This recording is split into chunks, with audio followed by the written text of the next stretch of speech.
Oui, il y a une ouverture là. Qu'est-ce que vous voyez? On dirait une entrée étroite qui va loin. On peut y accéder? Je crois qu'on peut descendre. C'est parti. Je vais entrer dans le tunnel. C'est bon, je vais pouvoir me jucher ici. J'arrive à me tenir avec les mains. Je vois bien le tunnel. Il s'enfonce super loin. Très bien, j'arrive. Regardez-moi ça. Maintenant, au tour de David. C'est vraiment très haut.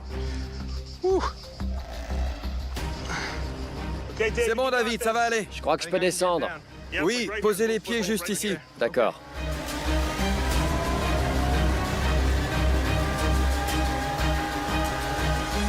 Boum. Allez, voyons ce qui se cache dans l'obscurité. Comment sont les araignées? Vous voulez dire quoi? Que je dois m'attendre à en voir? Carrément. Ah ouais. Il y a des toiles d'araignées dignes d'un film hollywoodien, là. Vous inquiétez pas, elles mordent pas. Expliquez-moi où on se trouve. Dans un égout, une conduite d'eau? On est dans une canalisation étrusque sous la ville. Il y a 2700 ans, ils étaient modernes au point qu'ils construisaient des trucs comme ça? Oui, c'était la culture la plus avancée du centre de l'Italie, surtout techniquement. On voit bien que c'était des maîtres de l'ingénierie. Ils recueillaient l'eau dans des citernes pour pouvoir la puiser depuis le haut de la ville et avoir de l'eau potable. Ils faisaient également en sorte que l'eau ne stagne pas sur leur plateau. Comme des collecteurs d'eau pluviale? Oui, il y a tout un réseau complexe d'évacuation et de collecte des eaux. Quand je pense à ce genre d'installation, ça m'évoque Rome. Tout à fait. Le tout à l'égout du Forum romain a été réalisé pendant le règne des rois étrusques. Il y a presque 3000 ans, le Forum romain n'était qu'un marécage le long du Tibre. Mais à l'aube de Rome, un roi étrusque a commandé un immense réseau d'évacuation des eaux usées qui a rendu la zone habitable. C'était une technologie de pointe étrusque dont Rome se vante depuis. La grande question, c'est qu'est-ce qu'il reste dans ces égouts? Allons voir. Ouais, on va explorer ça. Allez. Ça se rétrécit un peu, là. Ouais. Comme de nos jours, toutes sortes d'objets personnels étaient jetés dans les toilettes et finissaient dans les égouts détruits. Rappelez-moi de me laver les mains en sortant d'ici. Il y a comme une couche de remblai au sol. On dirait de la poterie, regardez. Vous voyez? Oui, c'est bien un tesson de poterie. On dirait qu'elle est de l'époque médiévale. C'est logique parce qu'ils ont construit un château médiéval au-dessus. Oui. Puis ils ont réutilisé les tunnels. Oui, ces tunnels étaient toujours en parfait état à l'époque. Ah ouais. Comme le sol au-dessus, ce tunnel a été reconverti au Moyen-Âge, ce qui signifie qu'on risque de tomber sur des épines avant de trouver une rose. David, j'ai trouvé quelque chose d'étrange. Au début, je croyais que c'était de la pierre, mais au toucher, ça ressemble plutôt à de la cire. C'est une bougie. Une bougie? Oui. Vous avez raison, regardez, on peut voir la mèche. Ça date de quand? C'est pas étrusque, c'est pas médiéval. C'est assez récent.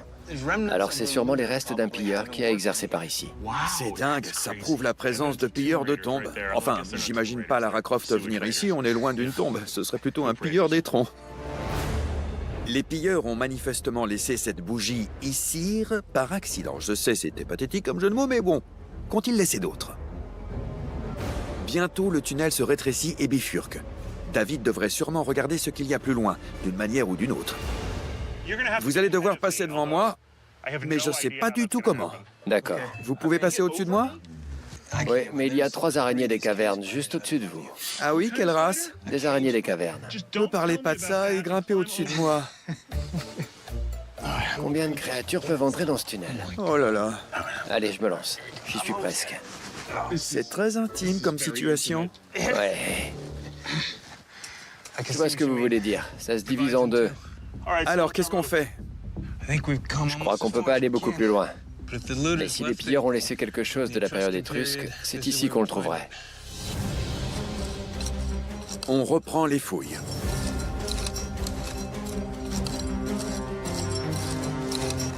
Il y a des débris par-dessus, mais quelques centimètres en dessous, on tombe sur une couche plus compacte. Je crois que ça s'est accumulé lentement pendant la période médiévale.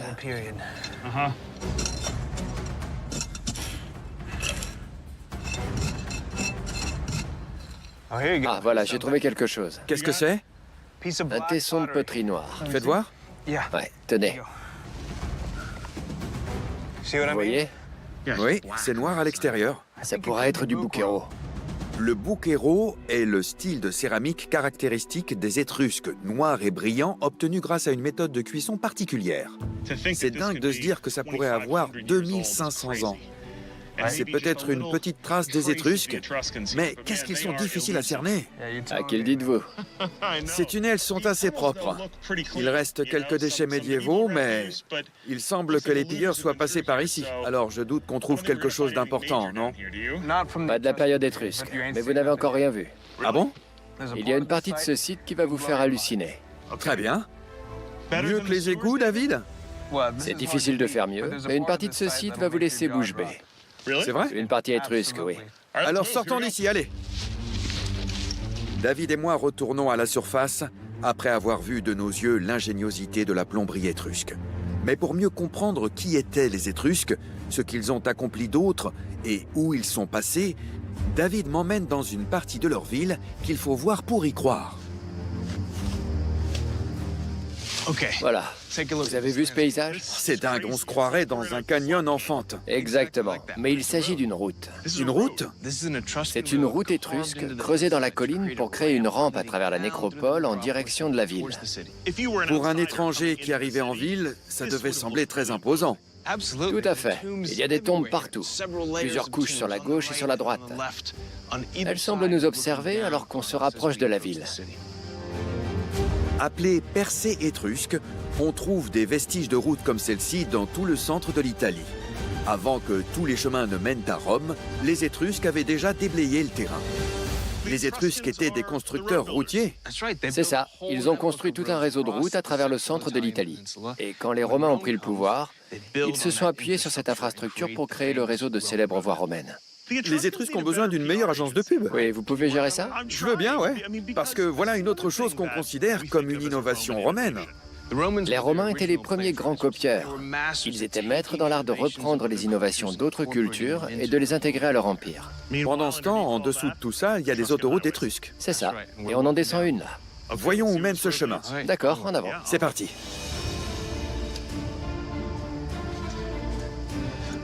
Alors, la route nous fait arriver sur une place où on est entouré de tombes.